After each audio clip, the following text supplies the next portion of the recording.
Hey, welcome to the podcast. I am Joel. It's the Malm podcast where me and my dad. Hey, Dad. Hi. How you doing today? Good. Great.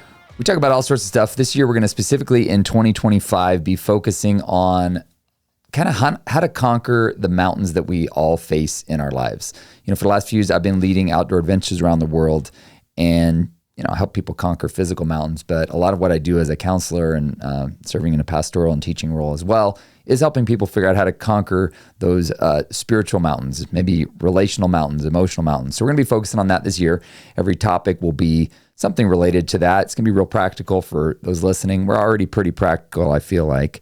But I want to make sure that we really channel in on that this year. So I want to talk specifically this year. I think a lot of us, when we're getting started, a lot of people at the start of the year, you set big goals. Mm-hmm. And one of the things I learned from you is really important is,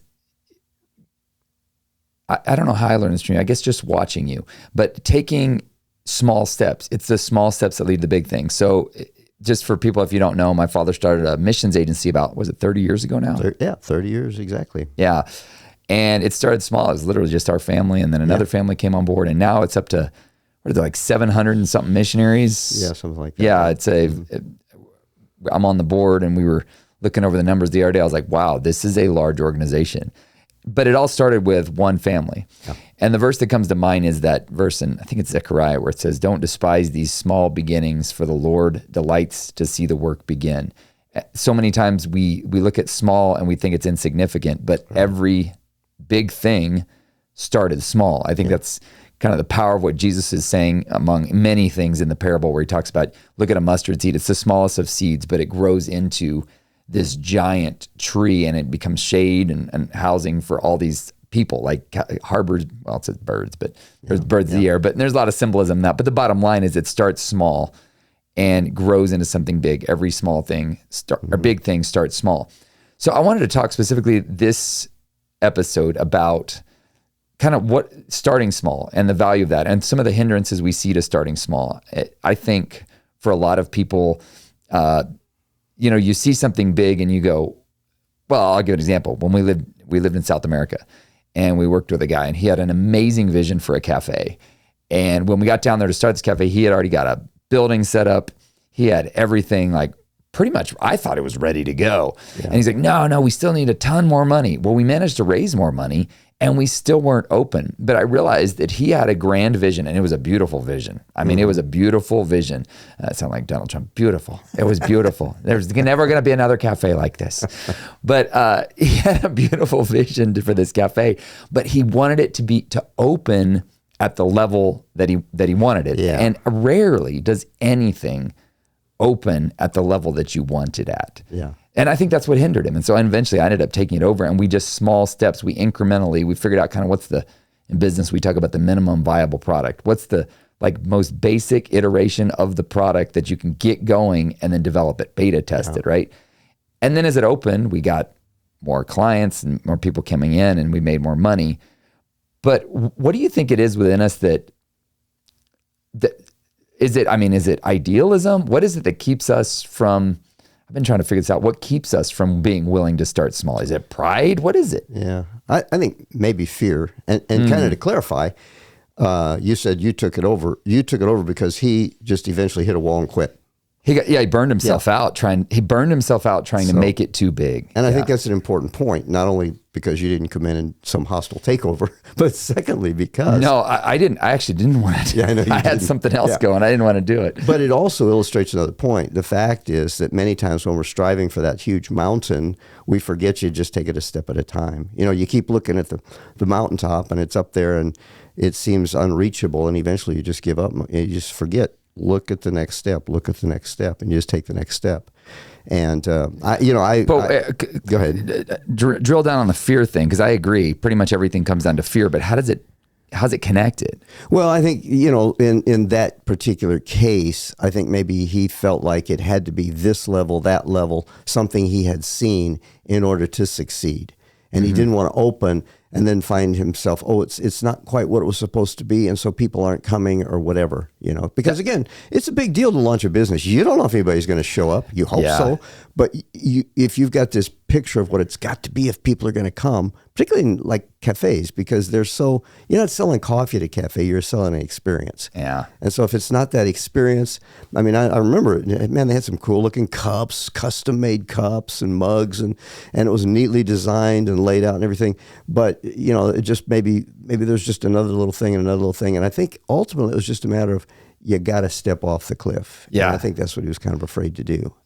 It makes me think of something that's just flashed to my mind. In the Olympics this last summer in 2024, there was a dude who became famous for he was in the shooting competition. And, all these other people show up in their like shooting gear, and he's just like out there. It's like, he looks like a dad that just like got into shooting. How'd you get in? Have you seen that one? I have not. Okay, so there's all these pictures of like this guy. He's got this amazing outfit on. He's like got this gun, and this other guy's just got a pistol. And he's just like, and he's from Turkish, and I think he wins. But it makes me think about how often, like when people go to work out or something, like I got to get in shape. I got to get the right clothes so I look legitimate. And it made me think of that, because a lot of times I think what happens is we feel like we've got to have the look before we can get started. So before you go to the gym, you go buy all these clothes, and then you never actually use them. But I remember seeing a guy one time in the gym, and he was in jeans and it was like a polo. And I mean, we're all looking at the guy, but he's ripped. And I'm like, here's a guy who doesn't need everything to be perfect for him to go to the gym. Yeah. Cause he looked like he had like just come straight from work, and he's like, and I was like, but the evidence is in, he's ripped. Yeah. And I thought, how many people go, well, I got to go get the right clothes to go to the gym. Yeah. Maybe you just need to get started with what you've got right now. Yeah. Well, that's it. That's exactly it. You got to start with right where you are. We had a painful situation like that too. When we stepped into the training center, the missionary training center, I stepped into pastor a church and a training, the training center's going, and you remember the situation, but anyway, and they had already committed to $250,000 worth of property. And so for like 4 years, we labored, and that just paying the interest on that property. And we were always struggling just to keep our nose above water. And I realized we didn't do anything in those 4 years that we couldn't have done in a little rented house for a few $100s a month. And we could have had money to actually do ministry, to actually do what we wanted to do. And but it was that idea of, we're going to need this eventually. And many times I thought we're like a family that when they get married, we want to have 15 kids, so we better buy a 14-room house right out the gate. And you go, no, you don't have any kids now. Right. Just start with what you have. Remember, like this podcast, you got the mics, and we got all this. When we started, it was just a USB little plug-in mic. Yeah. But you do what you can do, and the money follows. When in ministry, we say money follows ministry. If you're doing stuff, people get behind it and support it. Yeah, and I mean, a lot of the equipment we have, the nice equipment we have, because podcast supporters like you guys have donated. We ask once a year, we're like, hey, if you want to give to this, and people do. It's amazing. Yeah. But it started with just the little. It started very low grade. I was looking at some of our earlier stuff. It was, I don't know what it was, but anyway, it started with USB plug-in mic, and so you start where you are. Maybe that's where I learned it from you, because that time, when we were here it was right here in Kerrville. It was a big vision, but you're right. What they started with could have been done from a $300 a month apartment building, and just teach at different places. Yeah. It was a missionary training school. And we had 18 acres of property, and you don't own anything. It owns you. So when you get, I own a house. No, you don't. That house owns you. When it wants to, the water heater's going to go out, and you got to fix that water heater. You were going to use that money for something else. Well, we had the same thing. We had to maintain that property. It owned us. Yeah. And it would have been much better to just be owned by a littler piece of property so that you can actually do things. That's what I realize that too. A lot of times is we want to look bigger than we are because we think it gives us validity, or we want to look more legit. Like, let's use the example of the gym. I keep going back to that because a lot of people are like, well, if I show up at the gym in these clothes, people are going to think I'm not serious, or they're going to make fun of me. A lot of it, I wonder if it's worried about what people are going to think of us if we start with what we consider a substandard. Well, it's definitely at the gym. If you're there working out in jeans and a polo, people are going to go, if you ripped, I don't care what you're wearing. Well, that's right. Yeah. But he got ripped somewhere else, I mean, he didn't come there and just... So if you've got it, that's the thing. I guess like in that guy, he could do that because he had it. Well, but maybe he got it just because he said, I don't need to have the right stuff. I'm going to start, right? But I'm saying he had it without the clothes. So he shows up and you got it. So if you got the stuff, you don't need the surroundings. You know, if you got great coffee and a great place for people to hang out. Oh, I see what you mean. Okay, I got you. That's you don't need the cups. Right. I see. I've been to some restaurants that I'm like, wow, I'm like, they have not put a lot of work into the ambiance. Apparently the food here is really good because there's a line out the door. Exactly. Yeah. So work on, and that's what we didn't have. We couldn't work on the content because we were so busy maintaining the structure. That's a good point. You can't improve your product if you're literally paddling to stay aboard, keeping the appearance. Above. It's really the appearance of success. So we got a nice sign outside that cost us $10,000, and now we got to run it, and we got to do it. So just if you got the product, you don't really need the outside. It may take longer for people to catch on. Yeah, but it will happen.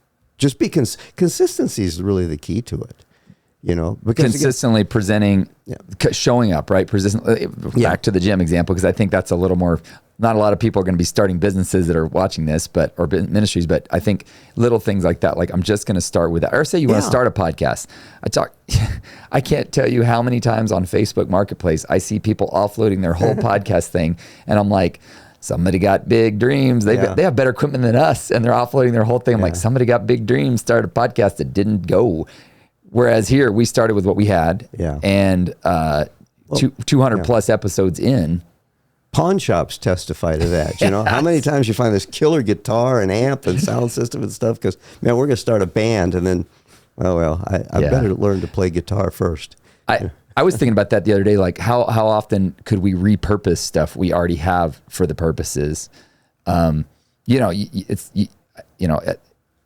many times I think we need the right or the newest equipment, but maybe you've got an old computer and you could start your podcast with the old computer and see where it goes. And if the content's good, again, it'll take off. Well, you just remind me, I remember Saddleback Church, you know, I mean, because I think sometimes the reason we want the new this and the new that and this, it's easier. Because you can leave it all set up. I got an extra computer that I leave set up. I don't have to plug it all in. And I remember hearing when Saddleback Church started, they were for years, like in a gym, where they came. And I'm going, you got to be kidding me. Because that gets old after about 2 years. You know, you're running through volunteers and people you got to get up early and set up and tear down. And I can't remember, but I'm thinking it was at least 10 years. Somebody can Google that and find out. But it was a long time before Saddleback got a building of their own. And so, again, even in that situation, they didn't have the outer structure, but they had the stuff, the whatever, the it. Yeah. I don't know what it is, but it's the it that draws people to it. Well, and there is something powerful about people feeling like they're getting on board with an underdog. Yeah. And if the gaps are there, right, people are like, wow, they could really improve this or that.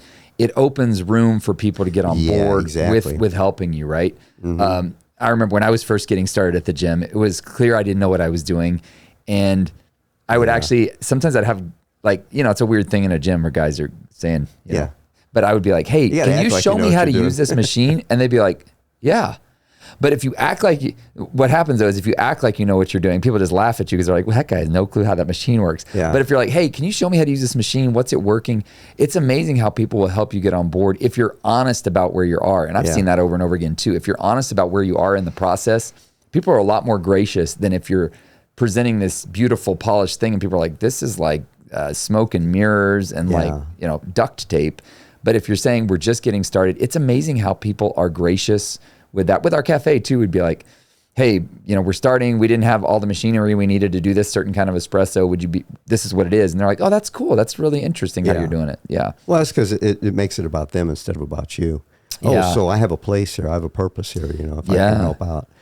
And the gym is a good example because you don't go into a gym and you go over there and you pick up the weights that the guy in the blue jeans and polo shirt are lifting. You know, you go over and you pick up the little 5-pounder or whatever, you know. Right. You start small. And if you pick up more than the 5-pounder, you're going to be cruising for a bruise and a hurting for a long time, paying the price. And, you know, every living thing, think about this, just in nature, we can learn a lesson from nature, a life lesson. Every living thing starts small, plant or animal. Mm-hmm. Even an elephant, you know, I mean, the baby elephant, it may be big compared to other animals, but it's small compared to what it's going to be. And so it's just a life lesson. Yes, start small, start right where you are. Yeah.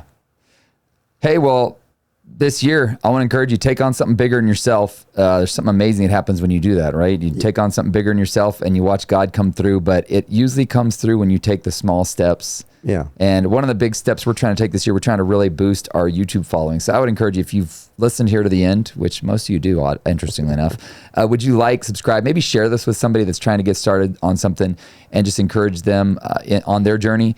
And again, this year we're going to be focusing on conquering your mountains. So man, start sharing this around if you don't mind. Like, subscribe so that you can get updated on all the YouTube and wherever you're getting this podcast from.